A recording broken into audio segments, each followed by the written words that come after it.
Hey, this is Johnny Neely, volleyball coach here in Salt Lake City. I'm going to talk to you about how to block a volleyball.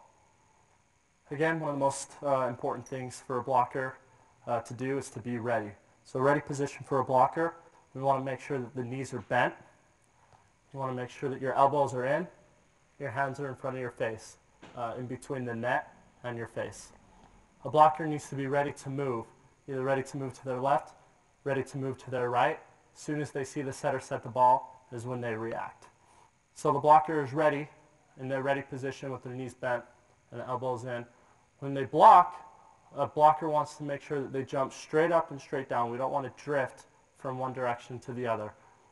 As a blocker jumps, we want to make sure that they jump, shrug their shoulders to get optimal height, penetrate over the net, make sure that their hands are nice and big. When we block, we want to make sure that our hands are pointing to the middle of the court. A lot of times players on the opposing team will try to hit the ball into the blocker's hands to try to make it go out of bounds.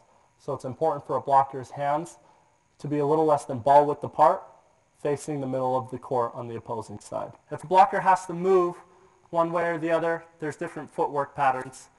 There's a few different patterns. I'm going to talk to you about two basic ones. First footwork pattern I want to talk to you about is the two-step shuffle. If a blocker is going to their left, they start with their left foot. If a blocker is going to the right, then they start with their right foot. If I'm blocking and I want to go to my left, the two-step shuffle, one step with the left, a closing step with the right, and the blocker will jump up. So a live look at that block would look like this. To the right, a two-step shuffle will look like this. If the set is pushed a little bit further out and a two-step shuffle isn't going to cover enough ground, blockers will utilize a swing blocking technique, which will generally use 3 steps. Again, a blocker will start with the foot of the direction they're going. If a blocker is going to the left, they start with their left foot, another step with the right, they're going to close with their left foot, they're going to jump up and block. Going to the right, a blocker will start with their right foot, again with the left, close with the right, jump up and block. A live look at that block would look something like this.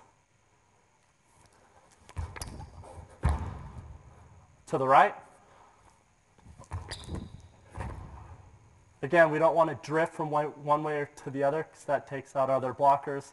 It's important to jump straight up and down. This is Johnny Neely, volleyball coach here in Salt Lake City. I talked to you about how to block a volleyball.